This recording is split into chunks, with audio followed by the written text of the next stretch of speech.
Steven, what is a great movie or TV show that was thoroughly entertaining for most of it until the ending? The ending sucked. This is a typical answer, but this is one that everyone gives, but it's Game of very Thrones? true. Game of Thrones is it. Lost. Uh, I don't know what else. I mean, that's the top two in TV shows. Then in People terms say of, Sopranos. I haven't seen the end of Sopranos. Oh, so you don't know. I know what it is, but I also heard that it's, you can interpret it in many different ways. Apparently people were very disappointed with it at first, but then as you learn about the series, I haven't watched it. People say Another, Seinfeld. yeah, Seinfeld's last episode was weird. It was great. It was fitting. I fight anybody that says it sucked. All right, well, fight me, bruh. I Fight you hated through it. this. You hated it. No, I'm just kidding. I don't care enough to hate it.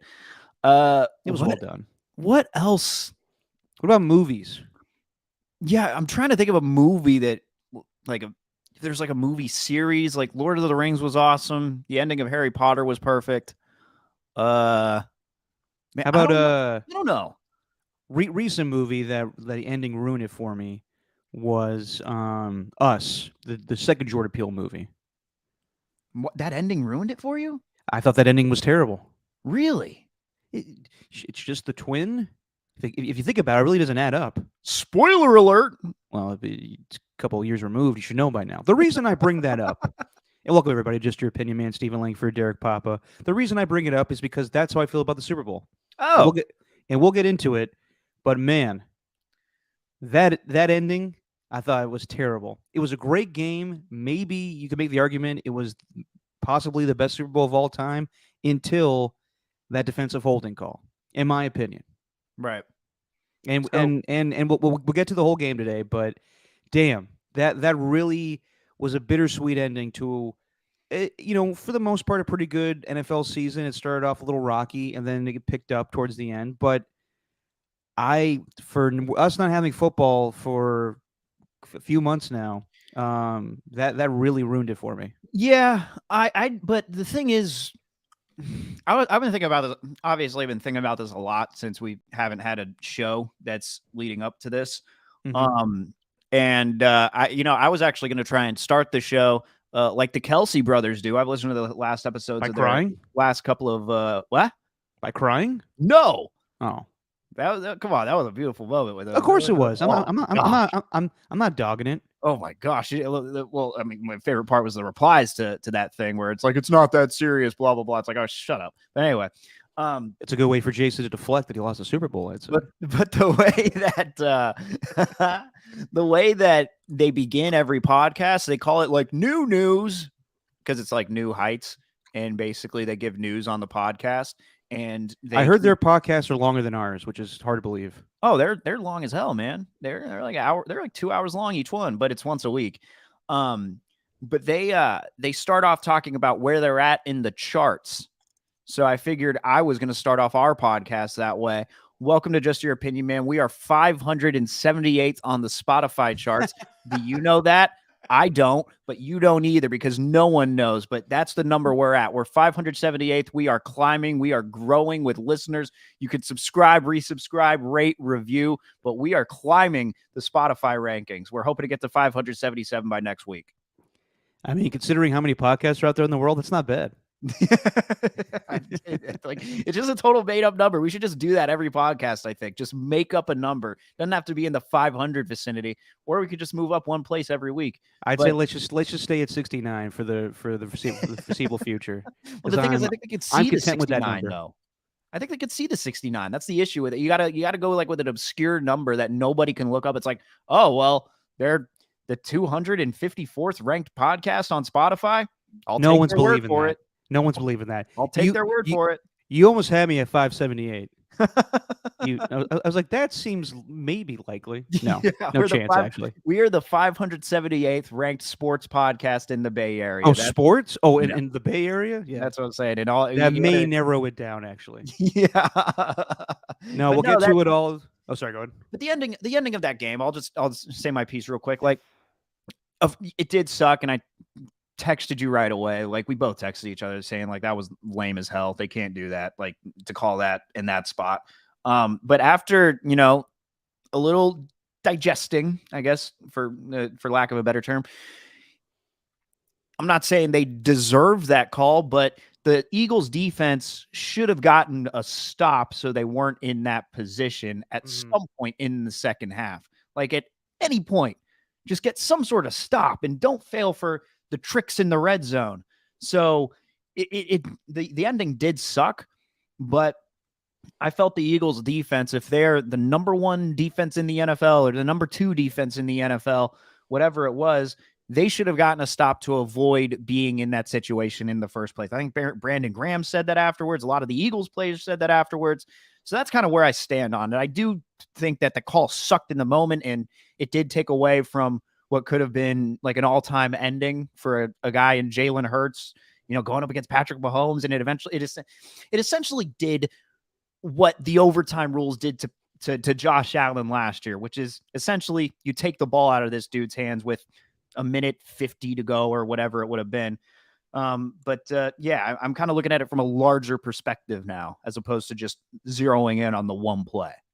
Yeah, I mean, it just made the game anticlimactic. For sure. And hearing a lot of opinions the next few days, hearing the Eagles own up to it, James Bradbury specifically saying that it was a hold. I give props to the Eagles, and we'll get into it and everything. I just, like I said, it leaves a bad taste in my mouth. I'm not a fan of ending championship games like that. But we'll get into it. We'll get into it all.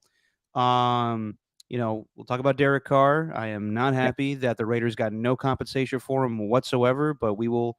Why? I'm going to get into it. All right. Because that was the whole plan. You can't get nothing for him. God damn it. Yeah. But real quick, just get this out of the way, because last year we spent a lot of time on it because I thought it was good, and I thought everything outside of the game itself this year I thought it was kind of lame. And the game itself actually was kind of lame if you include the ending. The commercials, didn't like any of them. The rabbits with Tubi scared the hell out of me. That was freaky as hell. It's like some Donnie Darko shit. And then I didn't like any of the commercials. I thought they all sucked. With the exception of, I guess, knowing that Michael Keaton's going to come back as Batman. That kicks ass. But I'm not a big Rihanna guy either. I thought she did a great job. People are giving her shit because she wasn't moving a lot. She was pregnant. Just chill out, everybody. But I'm not a big Rihanna guy. So I thought everything was kind of lacking in comparison to last year, where the halftime show was just amazing with all of Dr. Dre, Snoop Dogg, Eminem, Mary J. Blige. Yeah, well, the halftime show, like commercials, I really don't have an opinion on, to be honest. I did not pay attention to I did not pay attention to the commercials as much. Like there was, I think actually I looked back at some of the greatest Super Bowl commercials of all time, and I think we kind of we propped them up as being just hilarious, but in reality, they're not that funny. I think we just with that.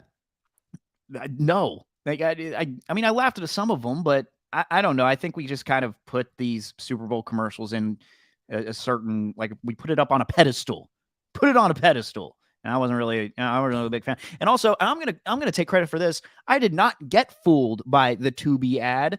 It was pretty clear that it was fake with Greg Olsen and Kevin Burkhardt. So shame on anybody that was fooled by that. How unbelievable!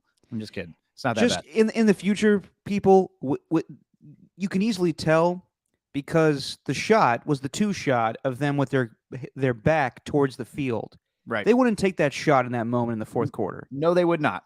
So no, they would not. Relax. Everybody relax. Yeah. But although the videos were hilarious of people genuinely fooled by it. It's that's ridiculous. Yeah. Yeah, I didn't like any of the commercials. And like I said, Rihanna was fine. Rihanna was kind of underwhelming to me. But I completely understand. It's babies happen. I love Rihanna. I love her music, and I think it's great what she stands for and everything. And also, Jesse pointed this out, but it's totally genius because they don't make any. What she did was genius in terms of her makeup line. She put, put on the makeup in the middle of one of her songs, and that was her part of her makeup line. And I guess like Jesse said sales went up like 800% or something like that for her makeup just because of that one split second of her on camera putting on her little makeup line. So that's kind of cool. But how can anybody tell what the makeup was? Because it's just you just search up Rihanna makeup and then you look it up and you buy it. Okay. And Do people buy Mario suits too? why would they buy Mario suits? She was dressed like Mario. She was dressed like Mario. No, she wasn't. It was a totally Mario outfit. It was not a Mario. It's me, Rihanna. She didn't wear like a. She didn't wear All like I'm saying, it was a overalls. lot of red. It was just a lot of red. It was a lot of red. It was apparently It was like more. It was more Michael Jackson Thriller than Mario. It was like a homage to some fashion designer who passed away earlier this year. Oh yeah, you're right. You're right. You're Jerk. Right. You're absolutely right. Sorry. Sorry, I offended all those people that know that stuff that listen to this podcast in the Bay Area. But we're 578th, by the way. So no yes, we are. Shit. 578th ranked podcast.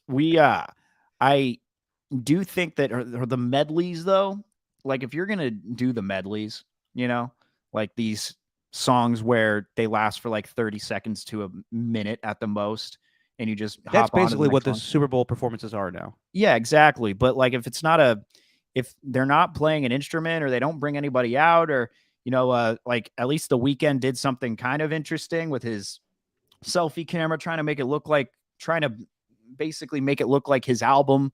I got that one, but yeah, the Rihanna performance to me, it was just whatever. I wasn't like overwhelmed by it, but I'll say this though, the national anthem was fantastic. Chris Stapleton, he killed that.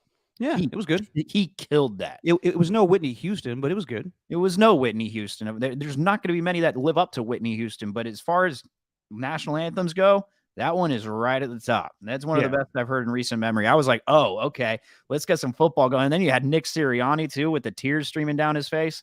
Oh man, it was just, I was like, oh my God, all right, this is I'm ready now. Like it really got me jacked up. So all that was missing was The Rock. Finally, the Super Bowl out of nowhere. Yeah.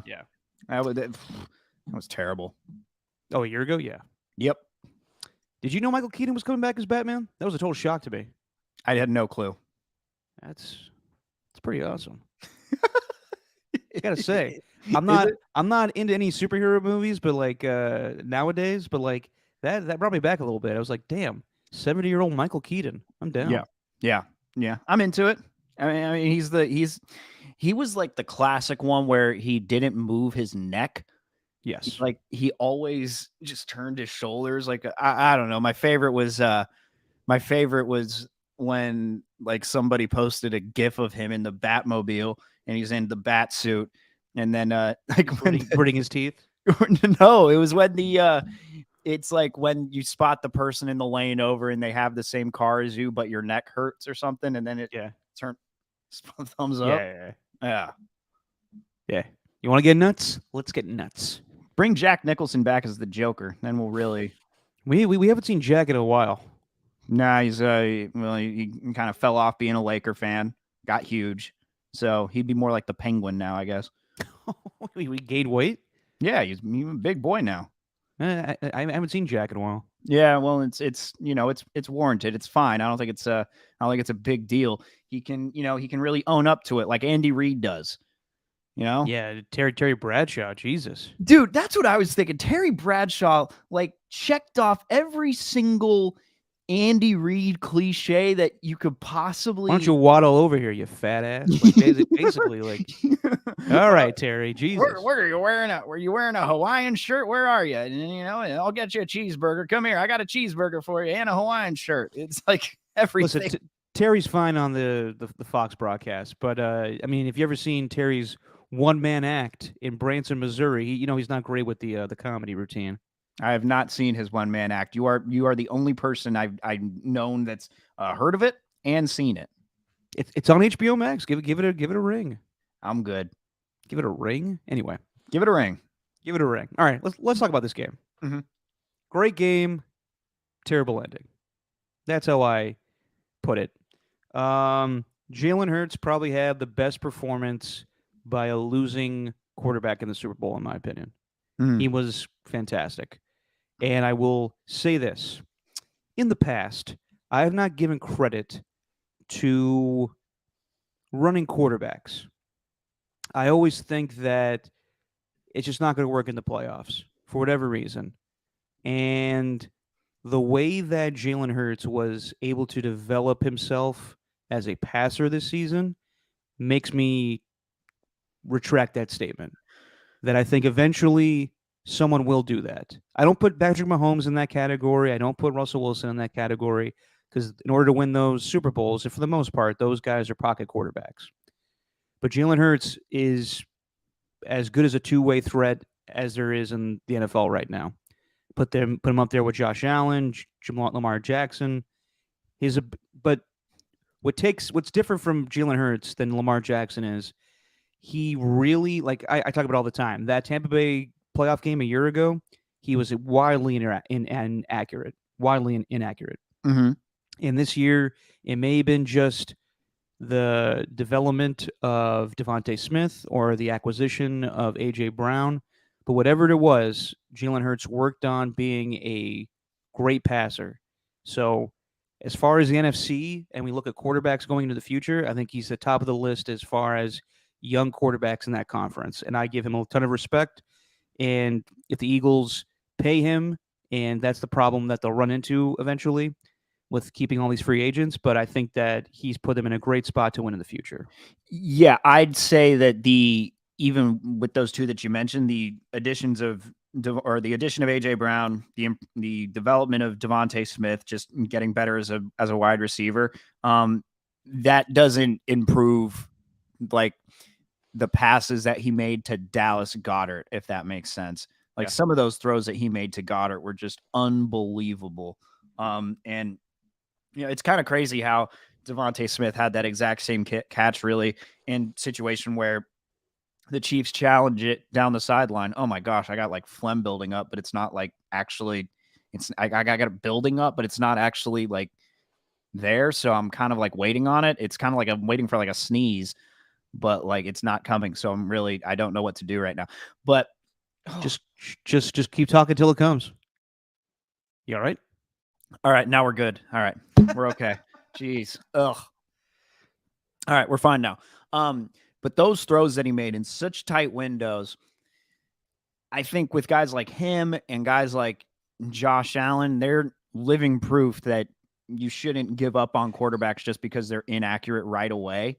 Like for example, like Justin Fields, he may be seen as just like a running quarterback right now who can throw for a 60% completion percentage. Well, from what we've seen with Hurts and from what we've seen with Hurts and Allen, they can make that jump and easily go from, a 60% passer to like a 67% passer the following year.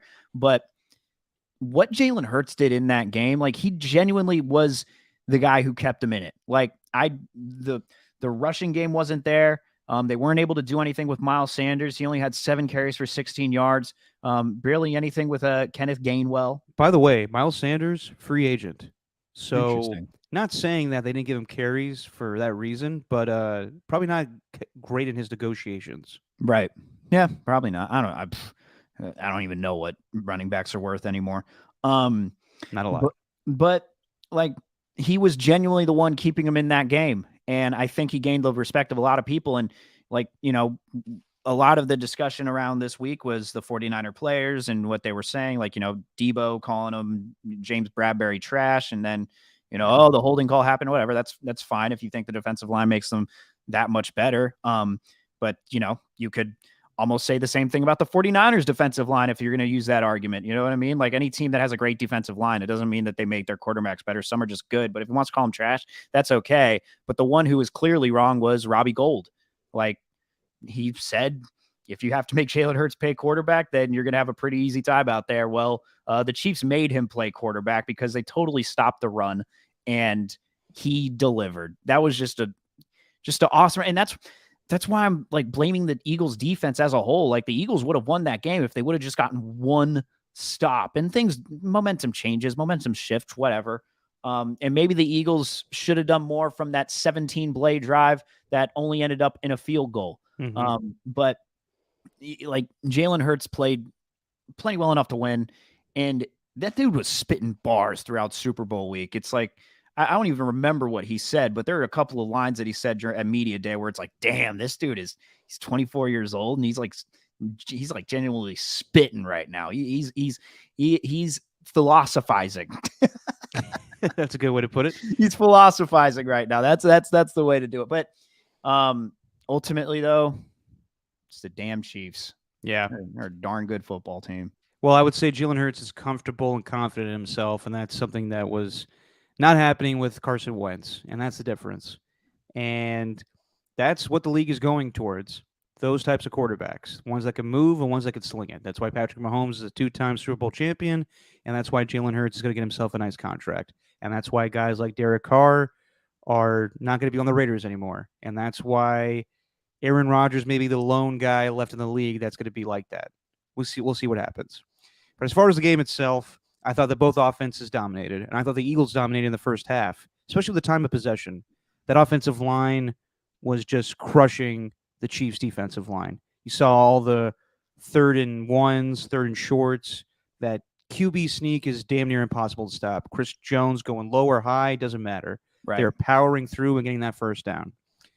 The only thing that really messed up the Eagles was the fumble. The fumble that nobody caused, just Jalen Hurts dropped it, and it was returned for a touchdown for Nick Bolton. But if the Eagles took advantage of the Chiefs not having the ball as much in the first half, they would have won that game. So they were up 14-7 after the touchdown throw to A.J. Brown, and that was clear to me that Jalen Hurts was back to being 100% healthy. Right. We weren't seeing those passes in the 2 playoff games previously. He let it rip, and that was a great play by A.J. Brown with the adjustment and catching it. And then after that, Jalen Hurts fumbled the ball and his return for a touchdown in tie game. And then they scored again on a QB run. Jalen Hurts had 3 of them. And if it was not for that Devontae Smith catch that was called back, which I thought was kind of a lame call, because I don't think there's enough to change that. If we're going by the old Des Bryant rule of you got to maintain the catch all the way to the ground, then yes, that's incomplete. But I don't really know what's a clear-cut ruling on catches now, because I thought we were getting away from that. You saw Zach Ertz have a touchdown in the Super Bowl a few years ago that was similar, where he didn't survive the ground and it fell out of his hands. If the Devontae Smith play stands, they're in perfect range for another touchdown. If they go up 28-14 in the half, I think they have a very good chance of winning that game. Yeah, to me, it's that type of thing, the Devontae Smith catch. Like,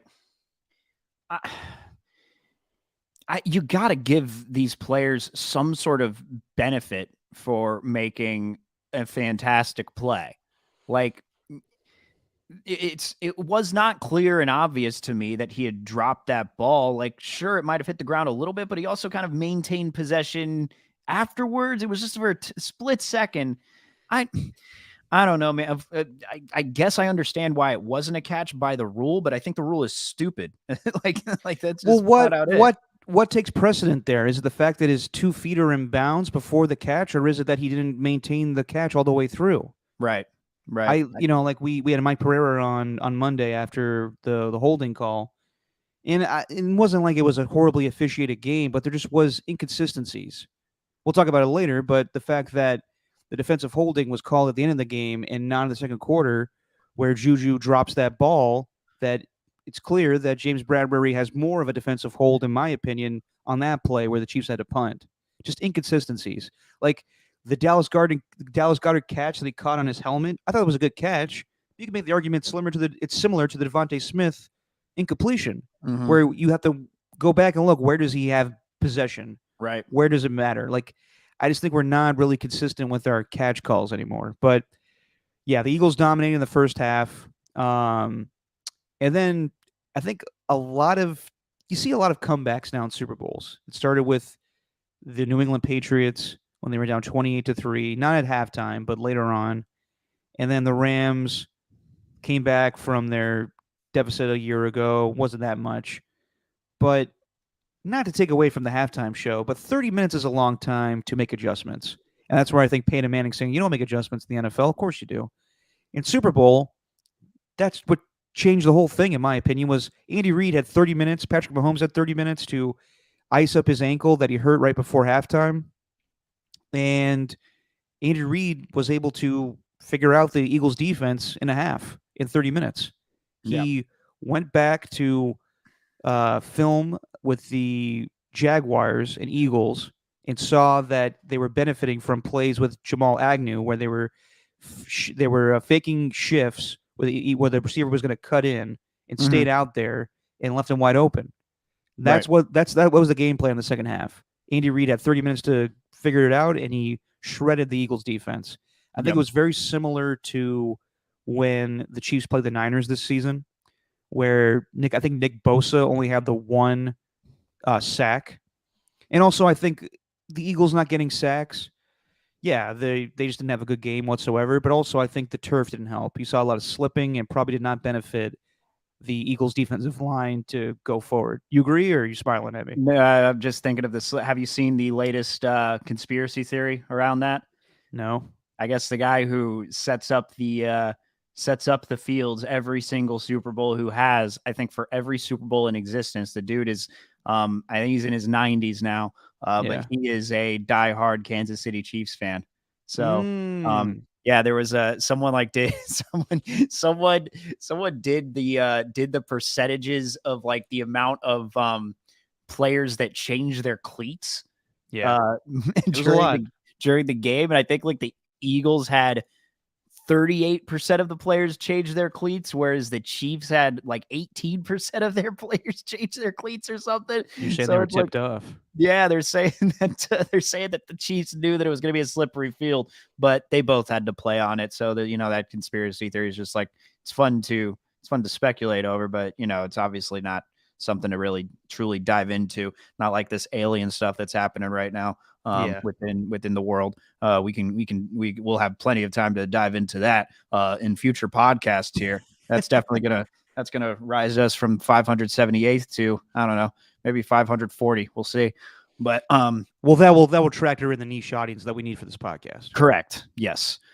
But and the other thing too is we haven't even mentioned it, but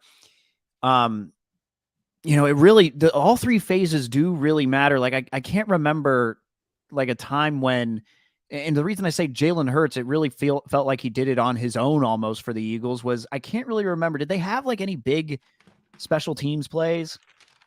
Not the Eagles, no. No, like as far as I saw, like obviously the Chiefs won the turnover battle. That one with Miles Sanders, that's pretty darn questionable. I'd be pretty, I would have, if I were a Chiefs fan, I would have been angry at that call. I've been like, I know he didn't make a football move, but I think that's stupid. I think that rule's dumb that if you have to get 2 feet down and then make a football move. I'm like, he caught the ball pretty plain and clearly, then got lit up. I hear you, but as I was explaining to a lot of friends of mine that were texting me about that call, he just didn't have it long enough. He caught it and then got lit up right away. There has to be a moment of time where you see that he has clear possession. Right. I thought it was caught it and then got hit. It wasn't even like a split second. It was pretty fast. Yeah, maybe I'd have to go back and like watch in real time as opposed to thinking of like the slow-mo replay, which is what's going over and over in my head. It was very similar to, you ever see the old clip of Reggie Bush getting lit up by Sheldon Brown, I think, of the Eagles? Correct, yeah. It was like that. Like no fumble clearly, but he just got laid out where he didn't. It's not quick enough for him to actually have possession of the football. Right. But like that's how the Chiefs won that game, man. It was through special teams. It was through one defensive play, and then also just a couple of off that punt return, just a couple of a huge play by Kadarius Toney. Huge, and just a couple of little razzle dazzle plays. That stupid ring around the rosy thing didn't work. Thank God. They call that the what do they call that? They call that Pikachu. Yeah. As Patrick Mahomes said on Jimmy Kimmel, yeah, he's a big fan. Got to catch them all. So, yeah. Well, that was the only incompletion that Patrick Mahomes had in the second half. Right. He was. I'm acting like Patrick Mahomes had a crappy game. He absolutely did not. No. The way that he came back was just unbelievable. But Still, I think it It was the was Eagles game to lose. Yeah, no, it was a mixture of Andy Reid and Patrick Mahomes having a great game plan in the second half. They scored on every possession. That lone incompletion was basically a throwaway because Patrick realized that the guy knew what he was doing. It wasn't like everyone's talking about how the Eagles defense got lit up. And by the way, Jonathan Gannon, the new head coach of the Arizona Cardinals, who was the defense coordinator of the Eagles, first act as head coach, tell your team on the field now that you're going to have as a home games to change their cleats because obviously your team couldn't figure out the footing. So when you're the Arizona Cardinals head coach, tell them to wear better cleats. Yeah. Which is ironic. That I was thinking that the whole time. I was like, this guy's going to be head coach now. But it's not like I thought the Eagles got lit up. In the end, Patrick Mahomes threw for 189 yards. It was just very efficient, short passing. It wasn't like Patrick Mahomes had the jet wasp play in the 49ers game, Super Bowl a couple years ago, the Sammy Watkins deep play against Richard Sherman. It wasn't like they were dissecting the Philly defense as far as the passing game. They did a very good job with outside runs and very good scheme that Andy Reid had with getting the ball to Isaiah Pacheco. I love the play where Jerick McKinnon lined up as a fullback and then took the handoff as like a fullback dive, and no one expected it. Right. But it was more like the short intermediate passing game that really was effective. It wasn't like they were torching James Bradbury or Darius Slay. Just things were open in the middle of the field. So I thought it was a fantastic game plan, and Patrick Mahomes accuracy was for the most part the receivers were wide open, but just the way that Andy Reid schemed it up was brilliant. So I don't think the Eagles defense got torched. I think it was just more so that Andy Reid had a very similar game plan to when they faced the Niners earlier this year, where they just scored on every possession. And if you saw, Steven, the pass protection was amazing. And you know what Andy Reid did? He blocked Hassan Reddick with a tight end. How about that, Niners fans? Well, it's not like okay, yeah, that's an interesting one there. But I'm not saying they got torched, but it's just simply they didn't get a stop. They didn't get a stop when it mattered. Yeah, no, I agree with you. That was the problem with the game, and that led to the defensive holding call on Juju Smith-Schuster. Will you be my Valentine and hold me long time, or whatever that stupid tweet said. Will you hold me long time?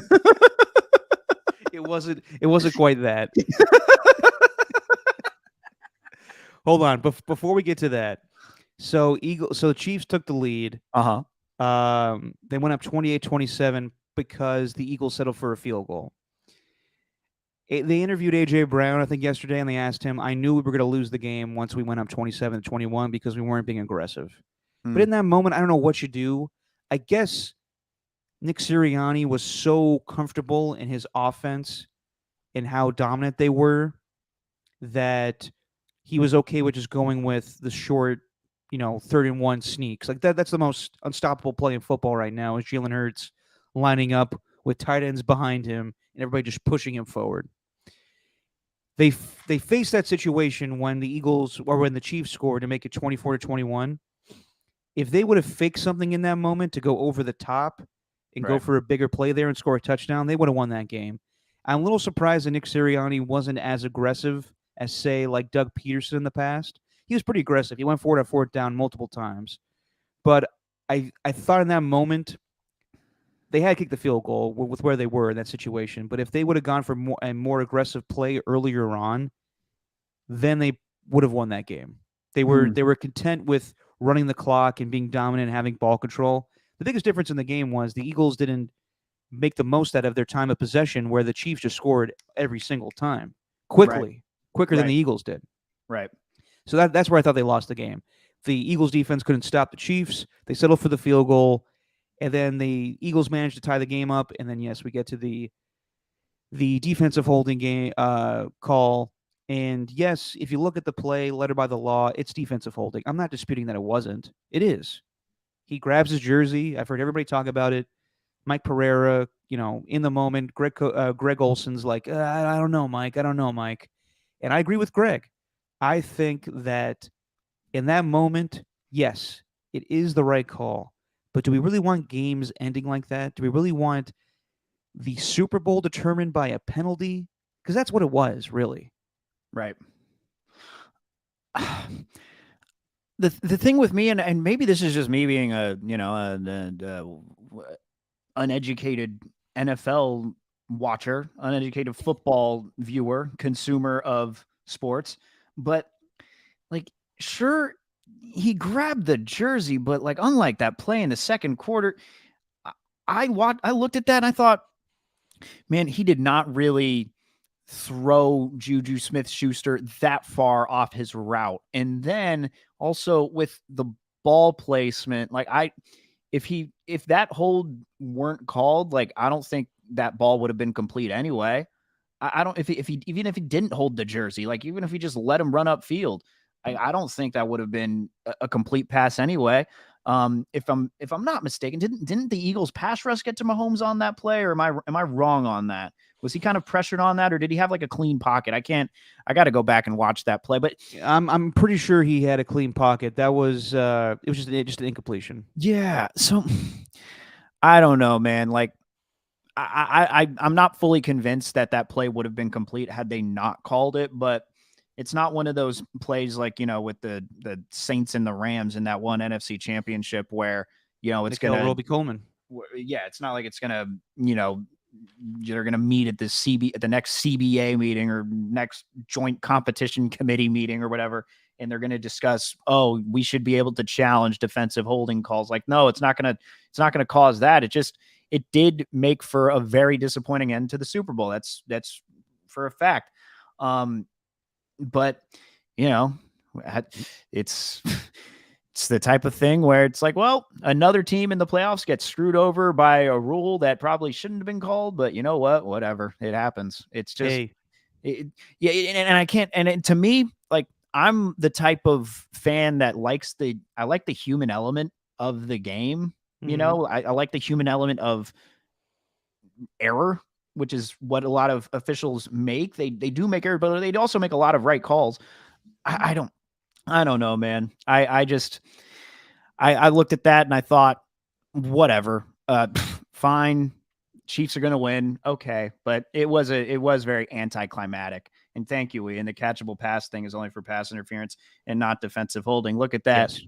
We are rising from 578 to 577 with that one viewer. Good Lord.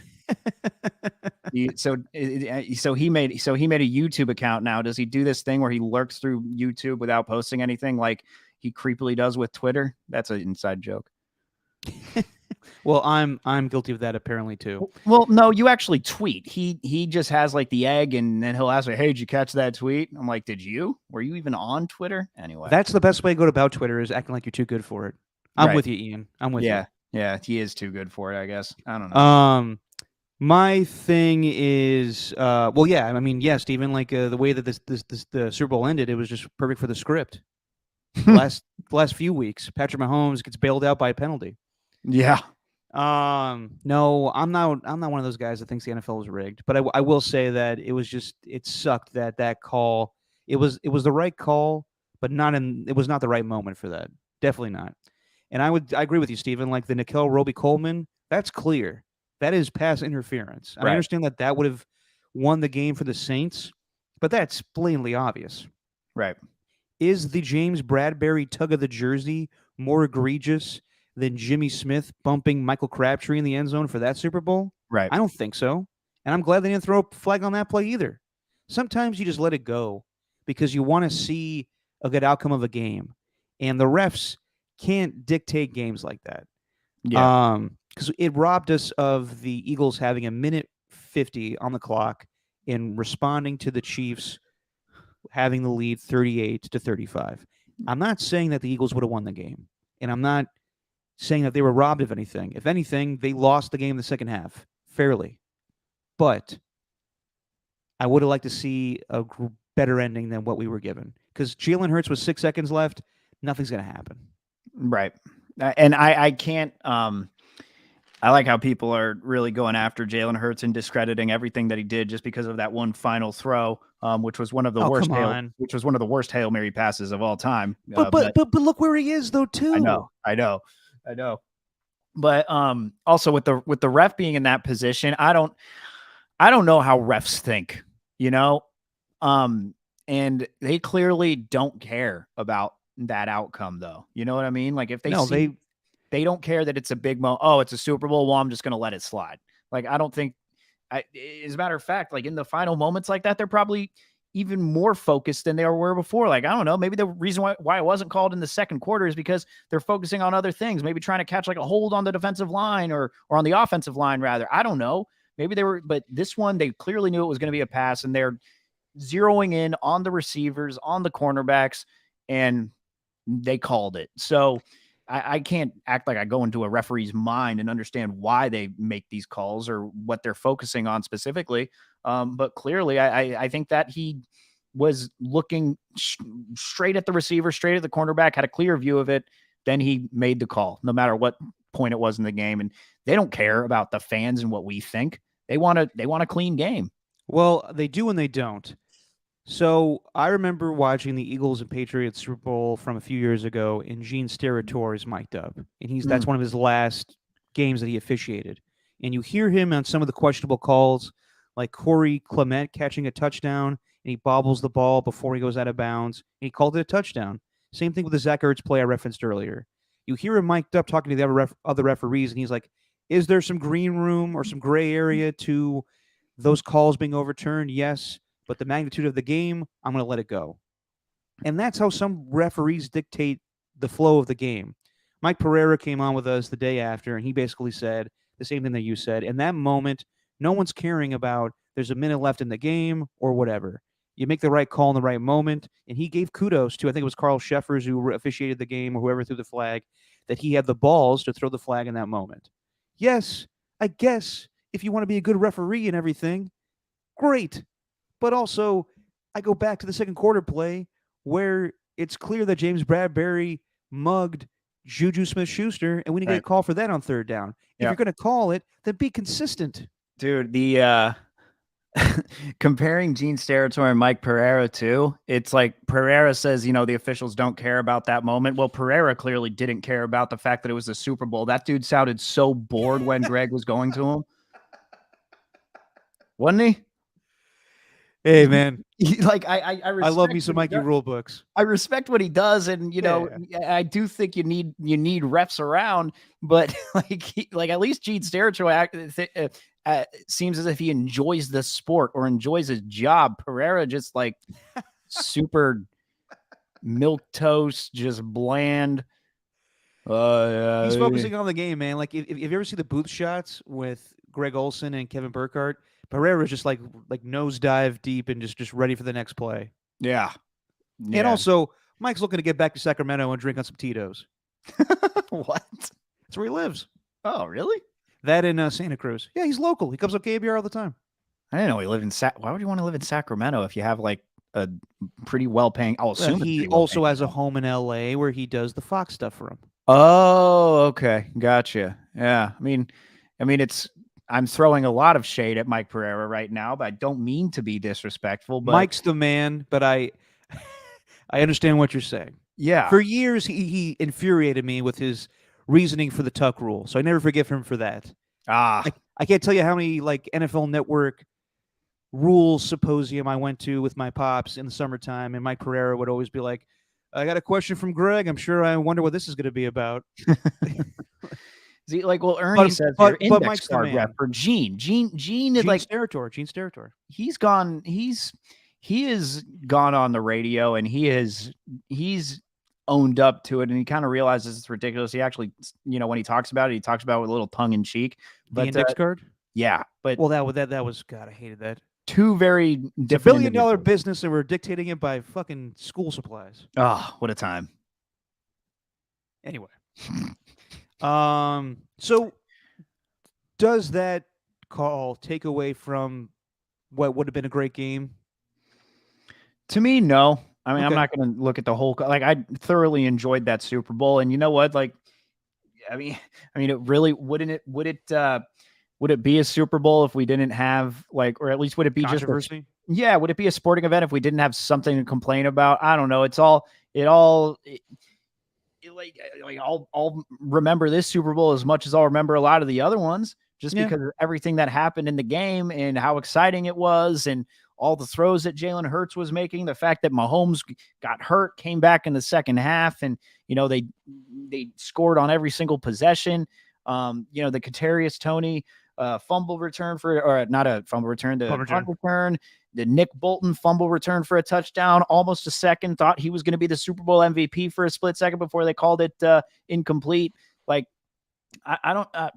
There's a lot to look back on from that Super Bowl and think, damn, that's a good one. And then it was, of course, the ending was anticlimactic, but like, back to what we talked about at the beginning, though, I'm like pointing back here as if this is, if we went back in time, this is us going back to the beginning of the podcast.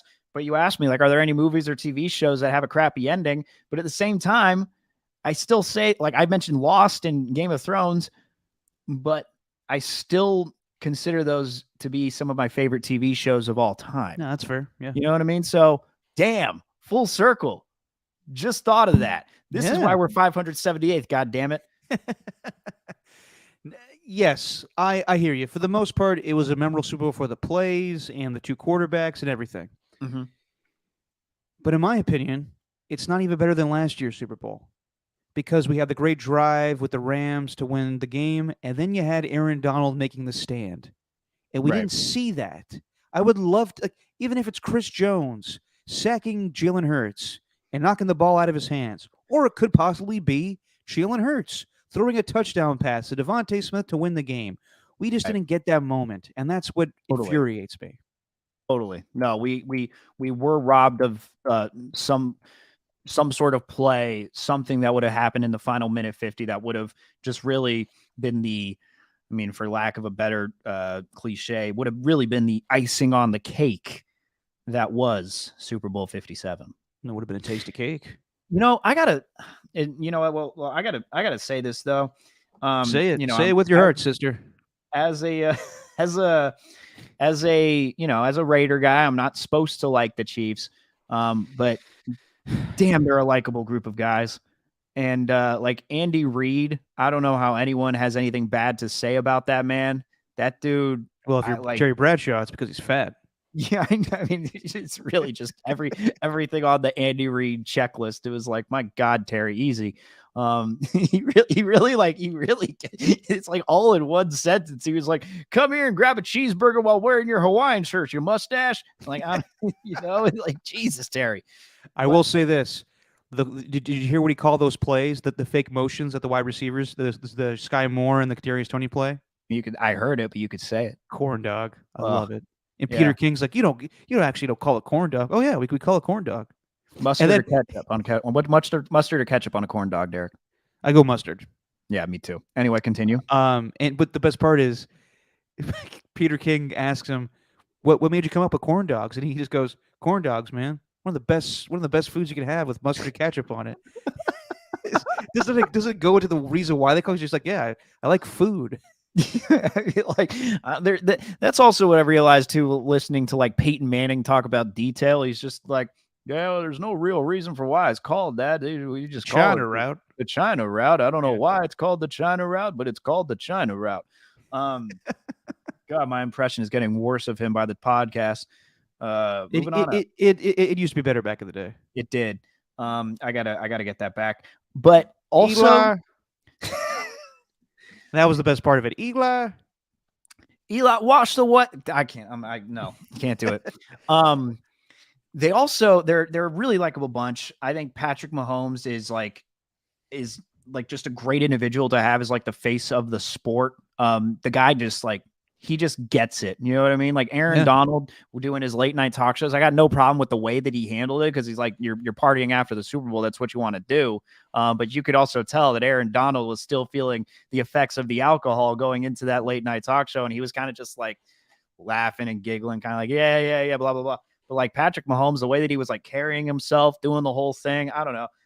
My only gripe with Mahomes after the game was when he talked about, no, I went to Disney World and then I'm going to Disneyland. So they got to create some other Disneylands around here so I could go worldwide. Well, have you not heard like Disneyland Paris or Disneyland Japan? They have done that worldwide. You He's a could, simple guy. He puts ketchup on his steak. but I'm just like, you could go to there's other places that have a Disneyland outside of the United States, Yeah. Patrick. But anyway, they Almost got fell off the that. bus today. You see that?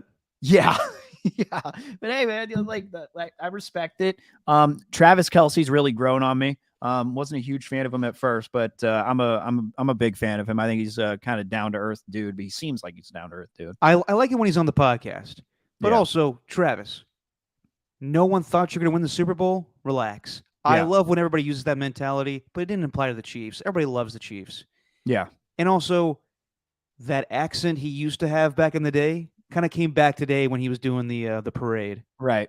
Right. Make him say, Yeah. I like that. I like that right there. It's like, all right, dude, you don't talk like that. Stop. Why do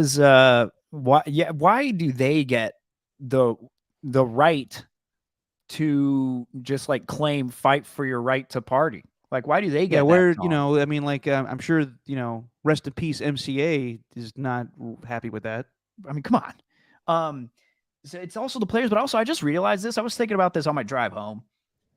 The celebrity fans that the Chiefs have, the Paul Rudd. that they have. So you got the Eagles, like Miles Teller and Bradley Cooper are like the most well-known celebrity fans for that franchise. Will Smith before he told the truth. Yeah, but like Will Smith doesn't even like go to the games regularly. I He guess shouldn't. I guess He's anti-NFL now with concussion. I guess Kevin Hart would be another one that's at. I He tried to get on the podium. I forgot about Kevin Hart till right now. DJ So Jazzy Jeff. Yeah, but Trout. Jazzy Jeff didn't show up till like this year. Did he? Was he around for the 2017 one? Probably. I don't remember that. Mike Trout. Yeah, Mike Trout. He's up there with like I didn't see him at the game. Was he there? Freeway. Beanie Siegel. I'm just naming off Philadelphia rappers. But the Rob McElhenney. But that's right, Mac. Damn. This might go against my entire point of what I was going to make. Go ahead with the Kansas City guys. I was just going to say the trio of Eric Stonestreet from Modern Family, who played one of the greatest TV characters of all time in Cam. You got Paul Rudd. By the way, little nuggy nug. Paul Rudd, 2 years older than Eric Stonestreet. Did not think that. He is 53. Eric Stonestreet's 51. A man does not age. And then Henry Winkler has all of a sudden become this gigantic Kansas City Chiefs fan. Saw him earlier that like he invited, Patrick, come to my house and have dinner. Come, Patrick. That's actually a pretty good Henry Winkler. Yeah. You're forgetting the fourth. Who? Jason Sudeikis. Jason Sudeikis is another, but he wasn't even there. I know. He's right. Ted Lasso was coming up. I don't know if he's a football guy. He's more of a college football guy. Kansas City. He's more of a Kansas Jayhawks fan. He was also a Royals guy too. But it's just like I'm looking at this the team: Andy Reid, Patrick Mahomes, Travis Kelce, Rasheed Wallace. Big Kansas City fan apparently. Ooh, but I'm like, man, they just got this incredibly and I'm not even talking about just celebrities because like Ernie's naming off all these celebrities here, like Trout and Meek Mill and Eddie Griffin. I'm hearing all that. But undercover brother Eddie Griffin. Yeah, I think so. And he's not talking Peter Griffin, but like those comedian dudes, Eddie Griffin. But like those dudes, I guess Meek Mill sort of is involved because when he came out with that album, I don't know, he really speaks for Philadelphia, I guess. But like, I don't know the celebrity fan base for the Chiefs. Like, you can't get more lovable than the trio of Paul Rudd, Eric Stonestreet, and then Henry freaking Winkler.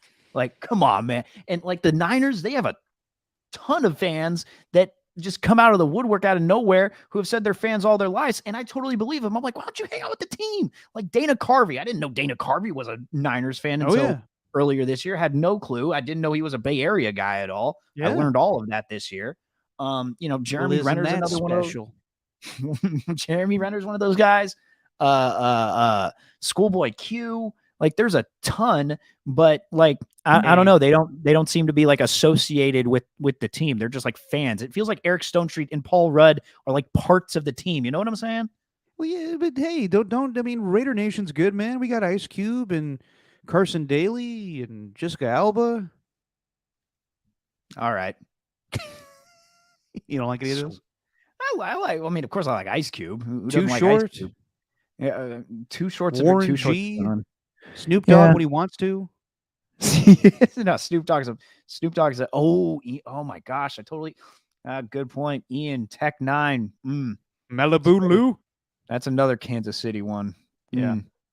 Yeah, he's Let really me let me say this about the Kansas City Chiefs. Now they've won 2 Super Bowls, kind of after my Raider days, I would say. I mean, God, if I was a diehard Raider fan and they won these 2 Super Bowls, I would be livid because now you got to compete with this team in your own division. so you're livid. What you're saying? I'm not. See, that's the thing. I'm not as livid as I would have been back in the day. But I mean, now that I think about it, I am kind of, because with this win, they have tied the Raiders in Super Bowl wins.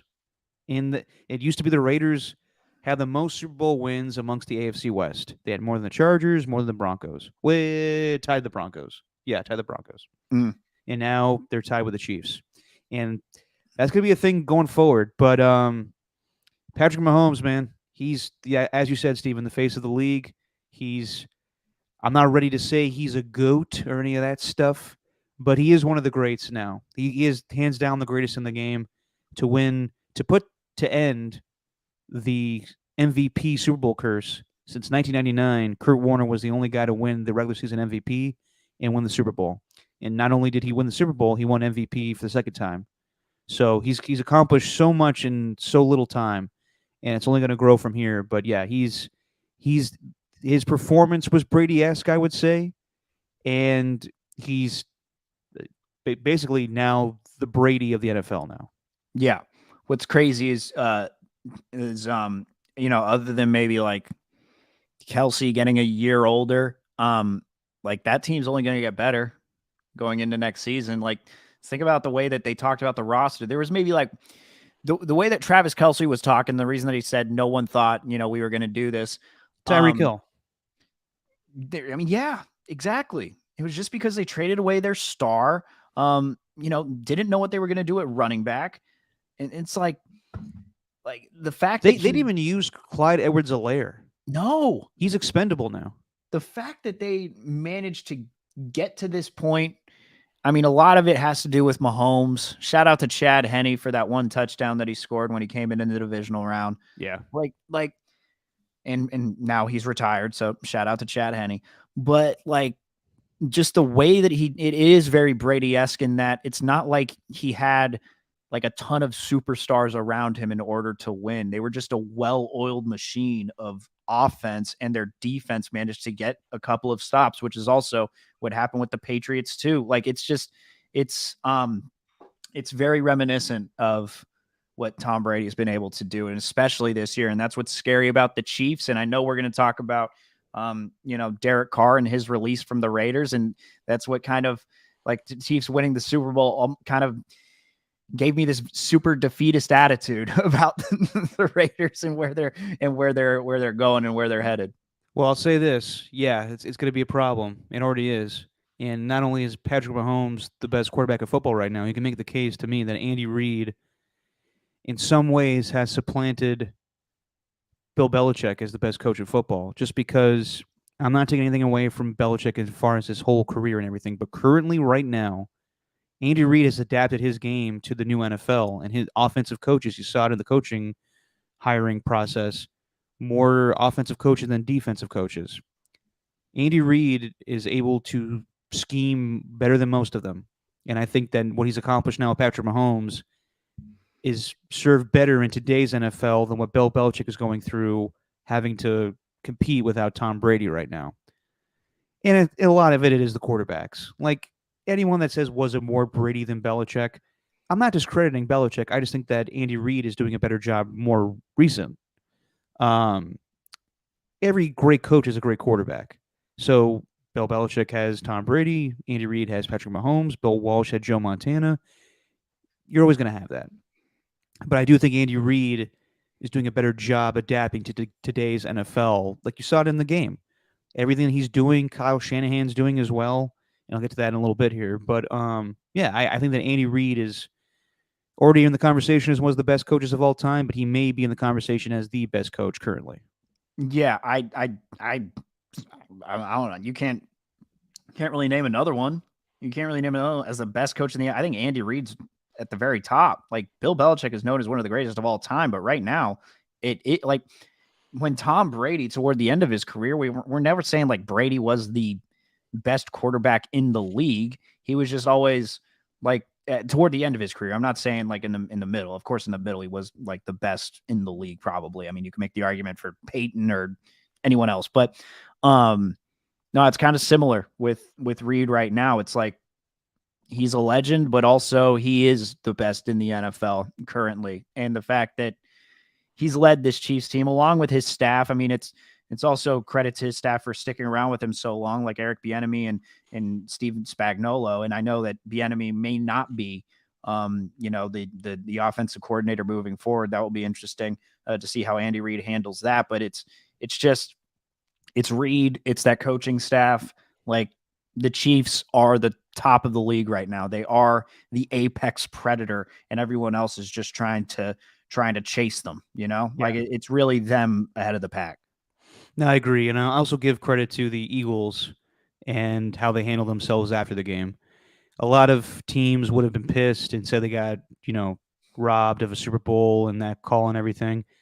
All diplomatic answers. Everybody gives a lot of shit to Nick Sirianni for how he handles himself on the sideline, but I thought he handled everything pretty well in the end, along with Jalen Hurts and James Bradbury, all just giving very, cliche answers, but they held their heads high, and they're going to be around for a little while.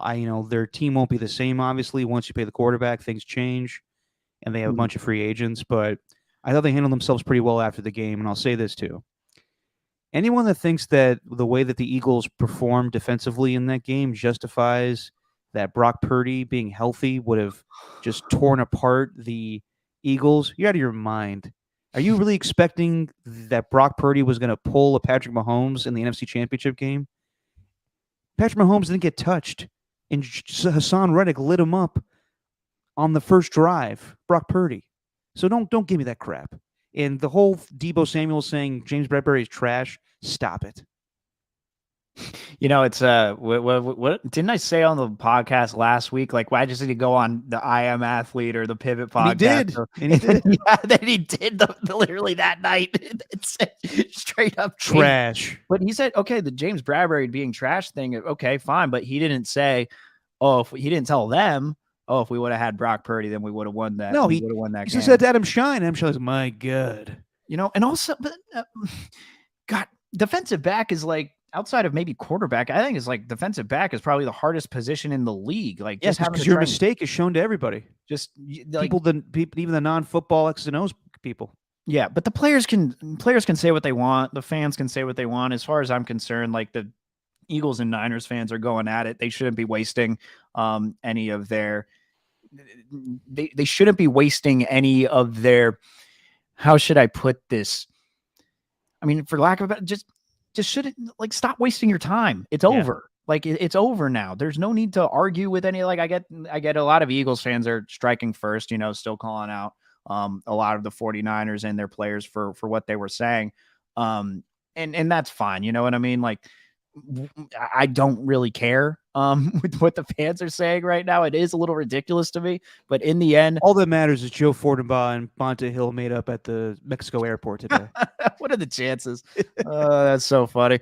But no, I mean, yeah, I don't know how you can say with conviction, oh, we would have won that game because like one that like we didn't even we sort of just glossed over it, but yeah, the fact that the Chiefs offensive line didn't give up a single sack to Great. It was amazing. One of the best defensive lines one of the best front fours that the NFL's ever seen. Like that's a tip of the cap to them. I think if you're saying that, oh, automatically any other game, like we would have beat them in that sense. Well, I think that's discrediting what the Chiefs offensive line did and how they schemed things up. So every game's different, man. Football's wild. There's no one right way to win a game or even one right way to talk about a game from the past. You know what I mean? In the end, it happened and it sucked. I'm still frustrated with how that NFC Championship game went. Like we really kind of like us saying we were robbed of a great ending with this one. We were robbed of just a generally great game, I thought, if Brock Purdy would have stayed healthy. I don't know. What a wild postseason, man. Sheesh. Started with like the Jaguars and the Chiefs, and then you got Mahomes with the ankle, and then you got what else? You got the Giants just making the Vikings basically with, live up to the Denny Green quote where it's like, we are who they thought they were. And then the Eagles come in and stomp them. Then you had the whole, wow, just a great overall, pretty damn good postseason, man. I don't know. There's a lot happened. A lot of very eventful. I'd say so. And I probably need to get over the fact that the Super Bowl was not as great of an ending as I thought it was going to be. But that, you absolutely do, Derek. It just sucks because that we won't get football for the longest time. This is when I go into my depression. Yes. But you know what? It was a pretty good season. It started off with some weird things like slow play and not a lot of offensive scoring, and then things picked up. But yeah, the Super Bowl was a good time. I just wish that we had a better ending. But yeah, Steve and I'm with you as far as the Niners need to get over it. And week 1, I'm sure it will be Niners and Eagles, but that won't make up for what happened in the NFC Championship game. And also the Chiefs offensive line, fantastic. Great performance, but I credit it back to when the Chiefs beat the Niners. I think it was a lot of quick passes from Patrick Mahomes that really helped him. He wasn't holding the ball for way too long. But also, 0 sacks is 0 sacks. So great performance by the whole Chiefs offensive line, especially after what they went through the last Super Bowl where they didn't have their 2 starting tackles, and the Buccaneers just went crazy on them the whole game. Yep. All right. Super Bowl's over, and now we move to the offseason, the fuckery as we called it last year. And this is where I hate this time of year because I check my phone constantly and I want to see all the new latest updates. And we're now getting into Aaron Rodgers and the dark isolation and, it doesn't start this week. It'll start on the weekend. And he's arguing with Ian Rappaport and Adam Schefter. They don't know shit about him. I don't give a damn. Just whenever it happens and we figure out if he's going to play football and, if he's going to get traded to the Raiders, great. But just shut up with everything else. Just can't stand it. He takes the whole offseason by hostage when he does this shit. And in the end, we know you're going to come back and play football. Pretty sure he is. Yeah. Regardless, just get me to the free agency part. I don't care about everything else, all the rumors and everything. But we do know something for a fact now. So the hours before the Super Bowl, we get a notification from Ian Rappaport saying that Derek Carr is denying a trade request or denying a trade in general for any team. It sounded like there was something in principle done with the New Orleans Saints. Probably the Saints wanted Derek Carr to take a pay cut, and he wasn't going to do it. And I'm sure anybody or any team that he was talking to was probably like, we prefer if we sign you as a free agent because then we don't have to give up draft capital. And as you said before, Steven, the Saints are in cap hell, so that would benefit them. Also, there's rumors that the Panthers were interested, and maybe some team is willing to pay Derek Carr more than the $40 million. I've heard different things. I heard the Saints were interested. I heard the Jets were interested. I heard the Panthers were interested. But now Derek Carr gets his pick of where he wants to go because the Raiders got nothing for Derek Carr. He denied the trade request, and in the end, that's a smart move. I know a lot of Raider fans are upset that Derek Carr did the Raiders dirty, but the Raiders did Derek Carr dirty. So this is the right move to do. And I thought they were going to go into some trade agreement, but in the end, Derek wanted to stick it to the Raiders. And this is better for him because now he gets to pick where he wants to go. So I'm upset that the Raiders got nothing for him in the end, but I am giving kudos to Derek Carr for playing this the right way. What I'm getting very confused with is his contract. Because I've been under the assumption that if they would have kept him and, signed him to that option and kept him for the 3 years and guaranteed it, like my whole thing is they would have paid him $40 million a year. But then like guys like Rappaport are saying on Pat McAfee's show that no, it's just 40 million basically over the next 2 years because they're adding 7 million from that following year and adding it to his like 32 Yeah, I million don't dollar know. base salary. I'm super confused by the whole thing. I'm like, okay, well, he still is making 40 million in terms of base salary. They're just taking the signing bonus from that year. I'm super confused by the whole contract thing and how that's working out for him. Well, he doesn't get any of the money. What? So what the Raiders prevented was him getting the money. The only thing that they're stuck with this offseason is 5 million of dead cap. That's what I thought. Like, that's why I thought a trade was going to happen, because like on the open market, Carr's not going to make nearly as much as he would over the course of the next 2 years after this. So that's what. He So that's why I might. thought. So that's why I thought the trade was gonna. But I don't know if he's gonna make 40 million a year. But I don't know if it's 40 million a year. That's the thing. Like, Not I not don't know what I don't yeah, know what the not price not is not anymore. not 40 million a year, but you would have to believe that some team told him we'll get you more if you get released. Like I like what I believe, and I have no knowledge of this whatsoever. But every time we've heard of Derek Carr trade rumors in the past, it was the Colts linked to him. And now the head coach of the previous Colts is Frank Reich with the Carolina Panthers. Mhm. I think Frank Reich likes Derek Carr, and I wouldn't be the least bit surprised if he or their GM told Derek Carr's agent, "We don't want to spend any draft capital on you because we need to build this team up. But if you deny the trade request to get released, we'll come pick you up. It will pay you more than 40 million, not a year, but probably in a signing bonus." Right. Right. So I, yeah, like I said, man, like Derek Carr got released yesterday. Um, I'm a little disappointed that the Raiders didn't find a way to get this done with him as far as getting some compensation in return, because when you have a quarterback of his magnitude, I know people are going to laugh at that, but when you have a top 15 quarterback in this league and you get nothing for him, that's a squandered opportunity in my opinion. Even Matt Ryan went for a third round pick last year. Even Carson Wentz went for 2 last year.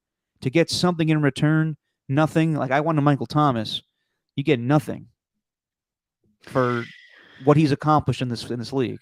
Yeah.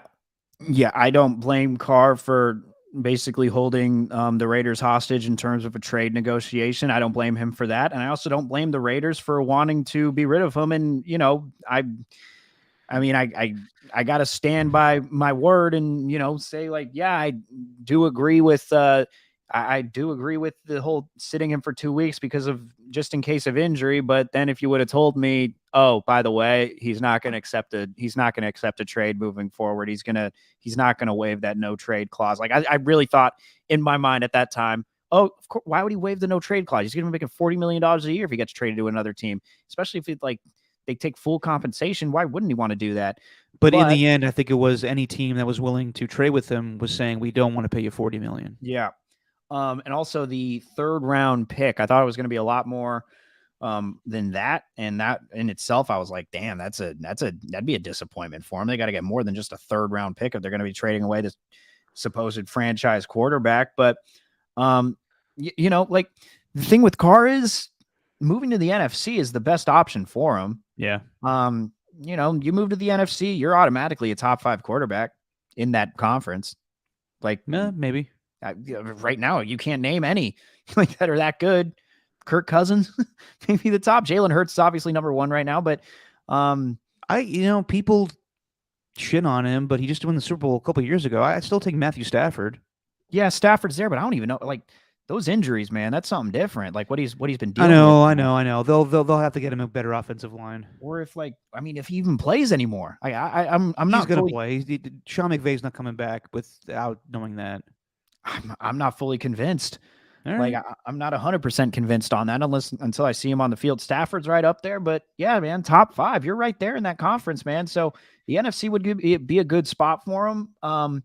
And maybe this whole situation will, it will act as Goff. Don't sleep on him. Goff's right there too, but Goff's also Goff.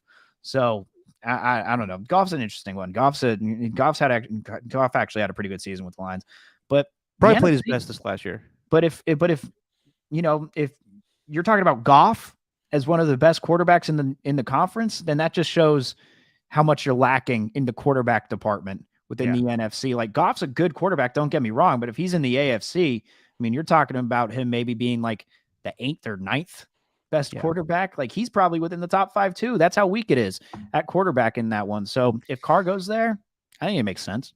So let me ask you this, Stephen. Yeah. I saw a lot. Yeah, I know. It's late. That's always my excuse when I talk wrong. Yeah.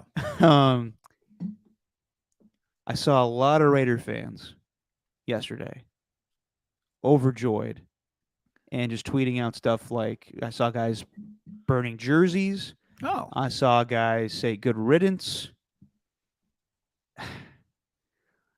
Do you agree with all that? Like, I know you're tired of Derek Carr. I get it, but do we really need to have the attitude of don't let the door hit you on the ass on the way out? I'm not going to take a victory lap around the guy's failure.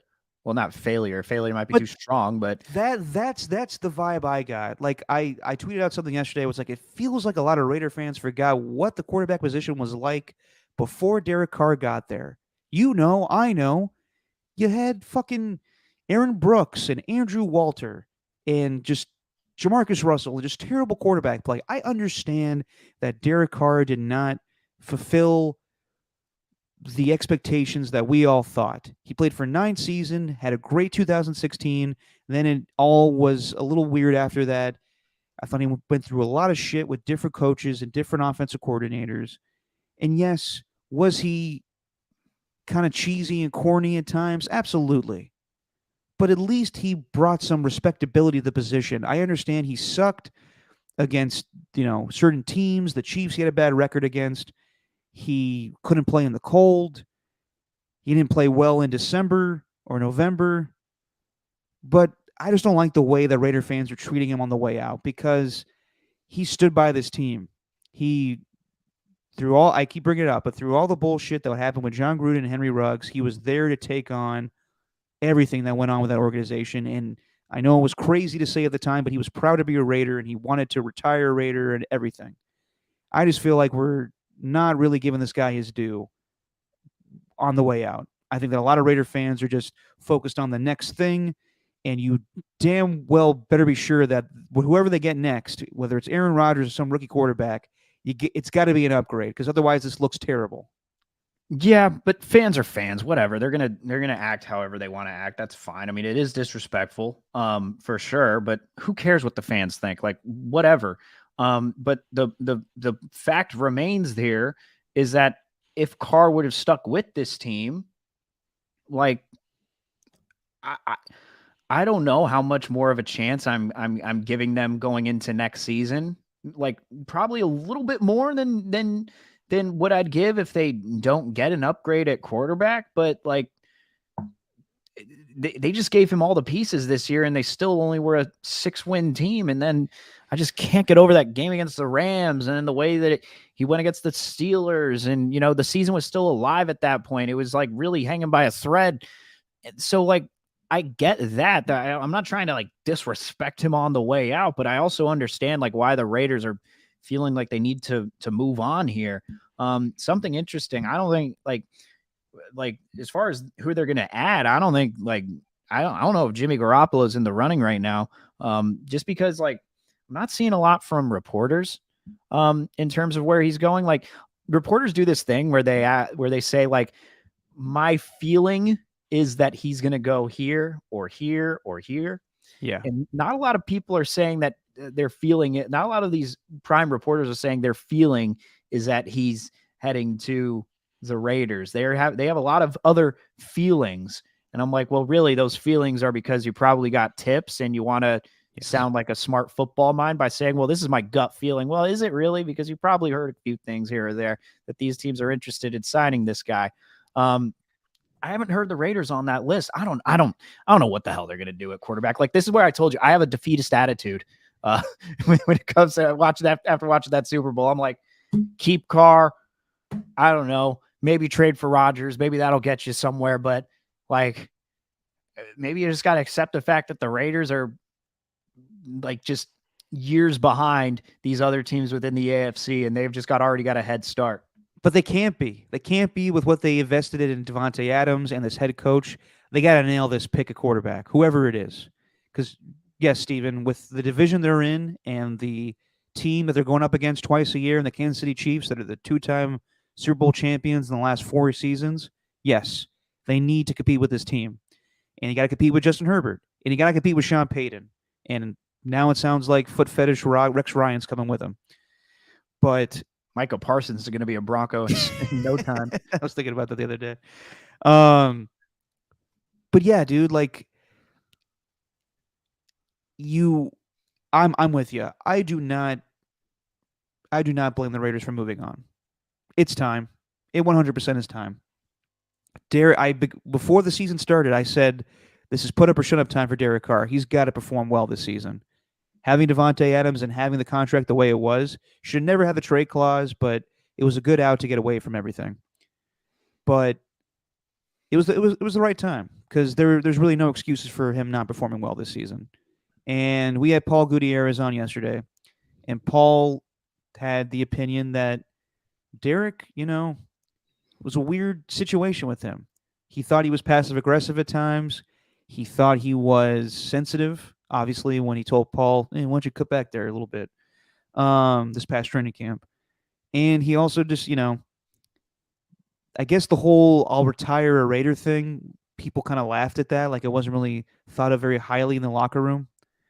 And yeah, I think a lot of guys like Paul said that he was respected by his teammates, but also, a lot of things were perceived as weird things that he would say from time to time. And also, like I saw this report the other day that Dov Kleiman reported that the Raiders leaked out that they don't think very highly of Derek Carr because he doesn't play well in, December or in cold weather games. Well, hang on. Let's make the right attribution here. Dov Kleiman did not report it. Dov Kleiman reported someone else's report. It was Tafer that. That's true. Sorry about that. Dov Kleiman doesn't actually report anything. Dov Kleiman doesn't. He's actually, to be honest, I have his notifications on. But but he also puts out like a bunch of information that others put out that I might miss. So I follow him for that reason. But that dude ain't a reporter. No, you're right. Who had the original report of that? Tafer. But also, you could just see that from watching Raider games. Totally. So yeah, I think Derek Carr will go to a different team. I'm expecting it's going to be in the NFC South. I don't think the Jets are interested. And I also, Paul Gutierrez brought this up. The Jets may be interested, but also for Derek Carr playing in the cold in New York and also dealing with the New York media, like he said himself, if you thought that myself, Paul Gutierrez, and who's it, Johnny Daskow? No, I'm Johnny Daskow. I'm thinking of somebody else. Who's on the Raiders beat that Carr blocks and can't stand? Is it Josh Dubow? No. Josh Dubow. Josh Dubow. He was like, if you think that we're mean, then deal with the New York media because you won't last. Yeah. So I think that, and he also brought up that Derek's very religious and he wants to be a pastor when he retires. So Charlotte or New Orleans is a perfect spot for him. And I expect one of those two teams to be his next stop. So best of luck to Derek Carr. And yeah, like I heard Tom Pelissero talk about that he thinks Jimmy Garoppolo could be a good fit with the Raiders. Let me just say this.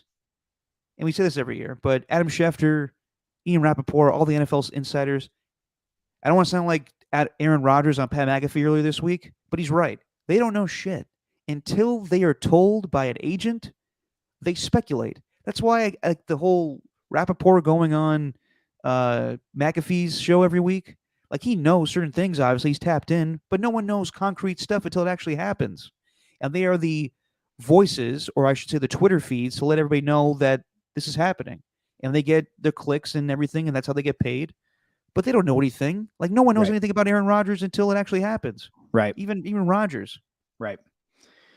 Yeah. The thing that was eye-opening though to me was how Carr kind of like disconnected from the team. At least in regards to that report that we read earlier. I don't want to gloss over that one either. The Sports Illustrated one that we kind of talked extensively about. There was something up at the end of this towards the end of this season. I don't know what it was. Like I randomly put on like the NFL mic'd up thing on NFL Network. They were playing like an hour's worth, just playing the mic'd up segments from earlier this year. And they had the one with Josh Jacobs mic'd up, and him and Carr are like joking around in the huddle, talking about how like Jacobs has to pee, but he's going to hold it. But like, what if he gets physical with a defender and then like all of a sudden he hits a guy and then it just accidentally, you know, I got to hear this. Just accidentally happens. And then, you know, he's just like, well, I'm kind of screwed then, huh? Like, you know, it was a really funny conversation. So you'd think there's nothing wrong there. But clearly there was something up. It was a strange situation, but no, maybe the whole benching him for the last 2 weeks was to the Raiders' detriment, and they do deserve that. They absolutely botched this whole thing. Like the whole plan was, all right, we're not going to give him the option, and we'll trade him away. That was probably their plan initially, and then it backfired on them, and now they're going to have to pay $5 million. They're still saving a ton in cap space, and it's probably the right business decision. Just not a great way for it to end. Now here's one thing that Ernie brought up, and I've had a tough time being convinced this was real, but I really think it is. Are you guys going to mention the Mark Davis haircut? Have you seen this? I saw the pictures, but I just assumed that was someone's Photoshop. I thought it was Photoshop too. I really did. But that's real? Apparently, this is real. I don't know about that. Like him where is this? Like a Aces game? I guess I don't buy it. Because I looked up Mark Davis bald, and these were the only photos that could come up, and it's on sportsgossip.com, which does not. I think that's Photoshop, but unless Ernie has concrete evidence that's real, let me know. No one else. There's no other pictures that are being shared right now, and there's one other that I want to share with you, because I've been fooled by the internet twice. If that was the case, because I did think it was real, but then I was like, it's probably Photoshop. You know what else I thought was real? You know how baseball's changing the size of their bases? Yes. Well, I saw pizza boxes. I hadn't seen. Yes, exactly. I hadn't seen the finished product. I hadn't looked it up. I knew it was like 2 square inches, but I hadn't seen a photo of it. And then I heard the pizza box comment from Alex Cora, and then I saw this from Taylor Worth, who I follow from NBC Sports Bay Area. I was like, that is not real. No. That thing is legit, like a family-sized, legit deep dish pizza box. And he posted that, and I went to bed legitimately thinking bases were that large. Like, oh my God, this is a joke if they're really that big. And then I just decided to take initiative and looked up the actual size of the bases, and it's not like that. No, it's not that huge. It's not good for our podcast audience, but if you go back to our YouTube feed, go to around the 27-minute mark, you'll find the photo posted of the Photoshopped base. Well done, Steven. That's going to bump our numbers up from 578. Yes, sir. So just real quick, Steven, how are you to remember Derek Carr's time as a Raider? Oh, God. How am I going to remember it? Well, do you remember it as being a terrible time? Yeah. Okay. For him. No, for him, like for him, for the franchise, for everything. But I also remember the good times. That 2016 season was fantastic. It was, for sure. But it's hard to think about that 2016 season and then not think about 2017 when Miko Grimes went on the podcast and essentially said the offensive line was doing the thing that the offensive line from The Longest Yard did with Paul Crewe when he let them down and sat out for a couple of plays. They just let the defensive line go right through and hit them. We all know that Miko Grimes is crazy as well. Yeah, but there's also probably some truth to what she was saying, right? Because it did not last very long with that entire offensive line. And then follow that up with the Khalil Mack trade, follow it up with Gruden, and then follow it up with Gruden's racist, misogynistic, homophobic emails. And then you follow it up with Henry Ruggs and the DUI, and then you follow it up with this season where you add Devontae Adams, and then you have 6 wins on the year. Like it's very like 2014 to 2016. I remember thinking like, damn, things are on the up and up now. Like they're trending in the right direction, and it all came crashing down. It's just it's tough to remember the good times when there's been so much bad, and it's not his fault. I'm not even saying it's Carr's fault. It's just everything that's happened with it. The only thing I could truly say that it is Carr's fault from 2017 was hiring his friend Todd Downing as the offensive coordinator and getting rid of Bill Musgrave. Like that's the only like demerit that I put on Derek Carr and the issues that he may have caused during his career, because he hasn't really done anything wrong except for that. Yeah, no, I agree with that. And You Todd remember that? Downing, You remember? I'm sorry, but you remember 2017 when he threw like they were struggling on offense, and then he throws a deep ball for a touchdown, and then Todd against Downing Philadelphia, and then Todd Downing starts high stepping. He's running down the sideline. Like, Yeah, how I know. embarrassing was that? I hated that. But I choose to remember the good times too.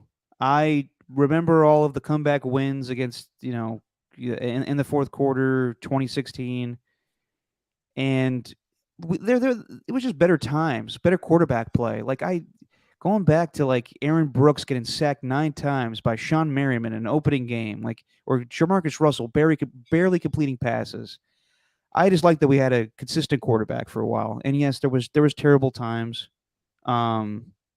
Yeah, you could go through it all, Steven, but there was, you know, Derek Carr regressing after the injury. There was no doubt about it. He became captain checkdown after that, and he would, I still remember him throwing the ball in the dirt on a 4th down against the Chargers. Like, what the hell are you doing there?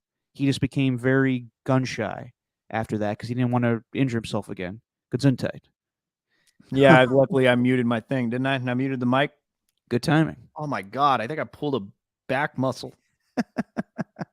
Oh, Jesus. But like, yeah, like even like there was a lot of bad too, like him, when it looked like, Damon Bruce tweeting out that he looked like he was crying after he got sacked, or him going after Stephen A. Smith, and he was sensitive. There was no doubt about it. He was sensitive. But I don't know.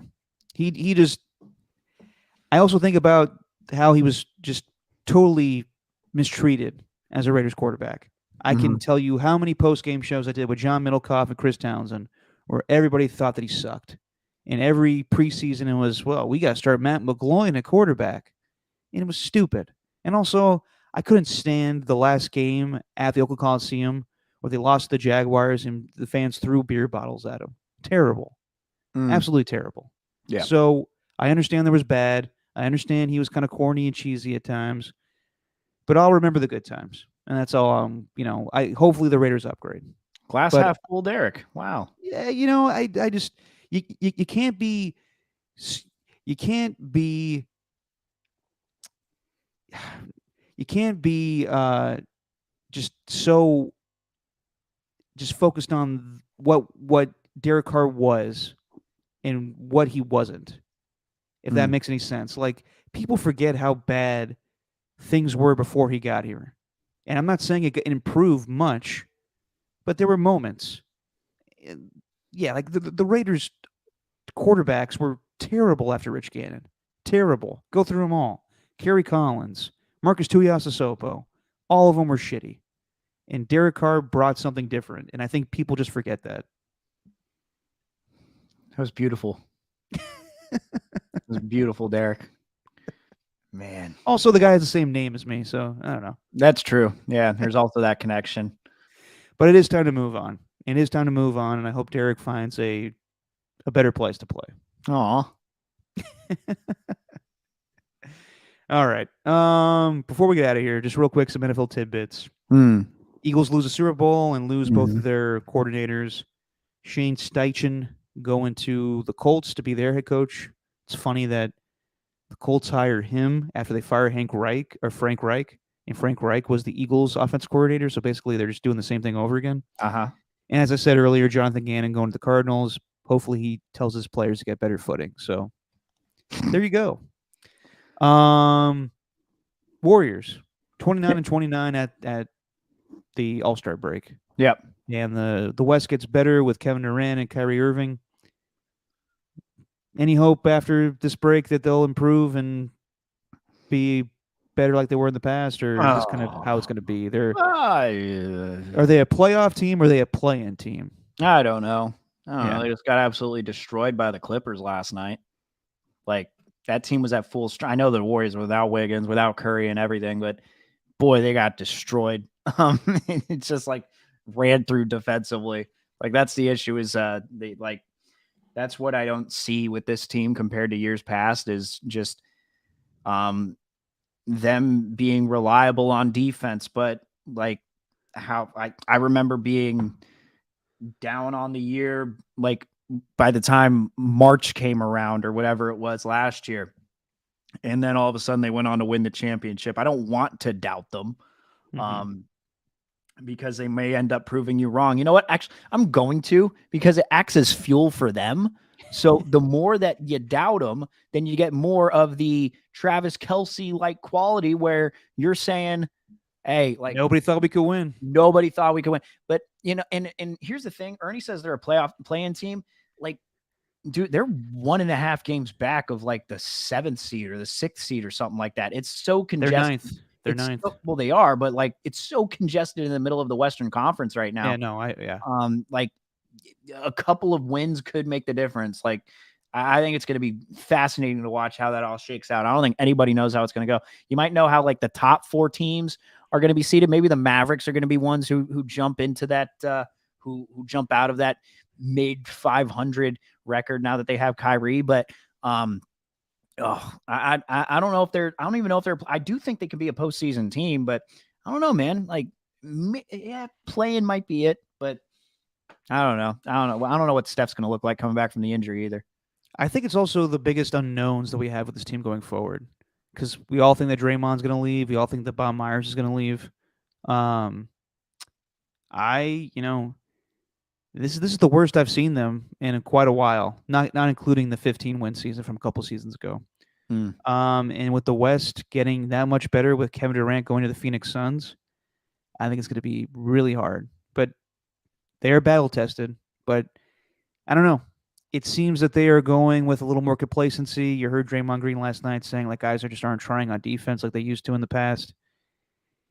He says there is no championship hangover. I disagree. I think it's just a lot of guys that didn't win in the past, like Jordan Poole and Andrew Wiggins, and a lot of young guys that don't really know how to handle it going forward.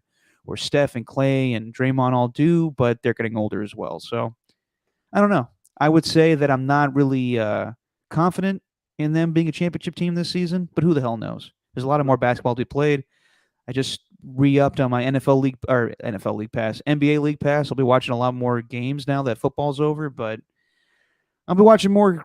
I'll be watching the Warriors, but I'm very interested to see how Kevin Durant plays with the Phoenix Suns once he's healthy. So that'll be very interesting. Yep, there's a lot of unknowns, and it's probably is the time. And you might be thinking like, all right, well, this might be the end of an era. Everything has to end at some point. You know, you can't just expect they're going to be playing championship basketball year after year after year, and they've given us some great moments. So, you know, it's not like they've left the Bay Area just with like a bunch of what ifs. You know Yeah. what I mean? Like maybe the what if is, I don't know, maybe the what if is like, I, I don't know, what if Draymond didn't punch Jordan Poole? I don't know what the Yeah. what if would be, but there's not a lot of them, and that's really that's all you can ask of a team. And Wiseman with 11 points tonight. Yeah, it made his Pistons debut. Yeah, but he was like a -9 on the floor, I think, which I don't even know. But he's an attraction now, so they'll let him play. He's not going to any G League for the Pistons. Right. Yep. So anyway, we'll see what happens. And we'll see what happens with some news. So like last year, remember when I did the show from my mom's place in Florida? Uh-huh. I'm gonna go see her this weekend, and we're taking a little break from the podcast like we did last year. But if any news breaks, I'll bring my laptop with me, and we'll I got time. We'll do a little emergency pod as they call it. If Derek Carr signs with a new team, if like the Pope, Aaron Rodgers comes out of his isolation retreat early and says he's coming back, we'll react to that too. But if there's nothing new, we'll lay low for a little while. Yeah, we'll have some stuff. We'll plan out some segments and everything like that. I got a couple of ideas in store. You got some ideas? Yeah, we'll do more of the pop culture stuff. We'll keep doing this twice a week. I think we'll do the off season, the fuckery like we did last year. We'll do more stuff on the weekends because that's the time we could do this. But we'll be back. Don't cry, Ernie. We'll be back in a couple weeks. a week. Like I'll be back the Saturday, like February 20 something. So we'll do a show then. Ernie, you also listen to like every single radio show in the Bay Area, including our podcast. So it's okay if you miss out on us. Sorry that we can't take up your Wednesday night from 7 to 9 o'clock. You'll be back, Ernie, and so will all of Love you it. for the 578th best podcast out there. Ernie is he's a mystery, man. I don't know how the hell he does it. That guy, he's so supportive. He's the best. He Love is the you, best.